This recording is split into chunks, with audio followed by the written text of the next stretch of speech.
Hi hello friends, welcome back to my YouTube channel. என்னோடய சேனலை subscribe பண்ணால் please subscribe பண்ணிக்கோங்க. பக்கத்தில் பெல் ஐக்கானுக்கு கிளிக் பண்ணிக்கோங்க. வாங்க ஹோட்டல் ஸ்டைல் தேங்காய் சட்னி எப்படி செய்வதுன்னு பார்க்கலாம்.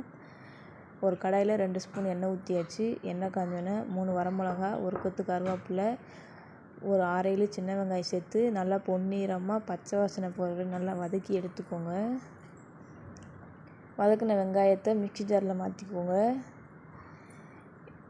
பாருங்கள், மாற்றியாச்சு. இப்போ அரை மூடி தேங்காய் சில்லுஸ்லாம் நறுக்கி வச்சுருக்கேன், அதே சேர்த்து ஒரு 2 கைப்பிடி பொட்டுக்கடலை சேர்த்து தண்ணி ஊற்றி நல்லா மையாக அரைச்சி ஒரு பவுலில் மாற்றிக்கோங்க.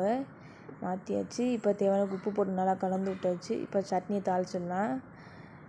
ஏற்கனவே வதக்கின எண்ணெயில் தான் நான் திரும்பி வதக்கி விட்றேன். 1 ஸ்பூன் கடுகு, ஒரு கொத்து கருவேப்பிலை, 2 வரமிளகா சேர்த்து நல்லா பொரிஞ்சோடனே சட்னியில் ஊற்றி நல்லா கலந்து விட்டுக்கோங்க.